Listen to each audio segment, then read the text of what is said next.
48th Rose. Perseverance. 5. As a fifth point, I must add also perseverance in prayer. Only he will receive, will find, and will enter who perseveres in asking, seeking, and knocking. It is not enough to ask Almighty God for certain graces for a month, a year, 10 or even 20 years. We must never tire of asking.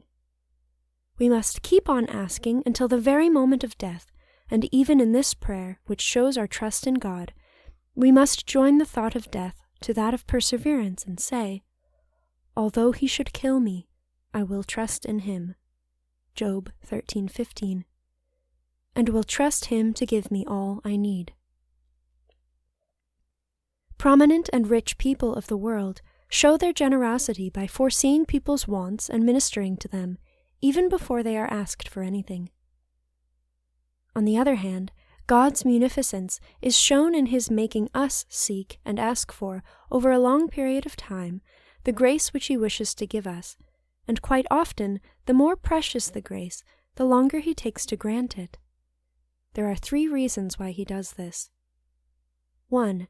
To thus increase this grace still more. 2.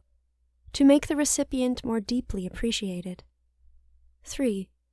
To make the soul who receives it very careful indeed not to lose it.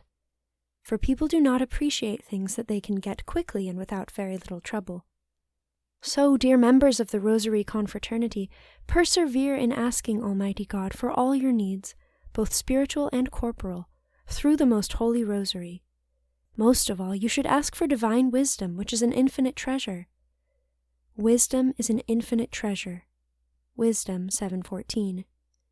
And there can be no possible doubt that you will receive it sooner or later, as long as you do not stop asking for it and do not lose courage in the middle of your journey. Thou hast yet a great way to go. 3 Kings 19:7. This means that you have a long way to go. There will be bad times to weather, many difficulties to overcome, and many enemies to conquer before you will have stored up enough treasures of eternity, enough Our Fathers and Hail Marys, with which to buy your way to heaven and earn the beautiful crown which is waiting for each faithful confraternity member. Let no man take thy crown. Apocalypse 3:11. Take care that your crown is not stolen by somebody who has been more faithful than you in saying the Holy Rosary. It is thy crown. Almighty God has chosen it for you, and you have already won it halfway by means of the rosaries that you have said well. Unfortunately, someone else may get ahead of you in the race. Someone who has worked harder and who has been more faithful might possibly win the crown that ought to be yours, paying for it by his rosaries and good works. All this could really happen if you stand still on the beautiful path where you have been running so well. You did run well. Who hath hindered you? Galatians 5:7. Who is it who will have prevented you from having the rosary crown? None other than the enemies of the Holy Rosary, who are so numerous. Do believe me, only the violent bear it away. Matthew 11:12. These crowns are not for timid souls who are afraid of the world's taunts and threats. Neither are they for the lazy and indolent who only say their rosary carelessly or hastily just for the sake of getting it over with. The same applies to people who say it intermittently, as the Spirit moves them.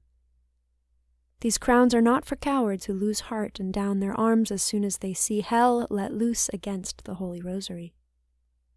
Dear confraternity members, if you want to serve Jesus and Mary by saying the Rosary every day, you must be prepared for temptation. When thou comest to the service of God, prepare thy soul for temptation.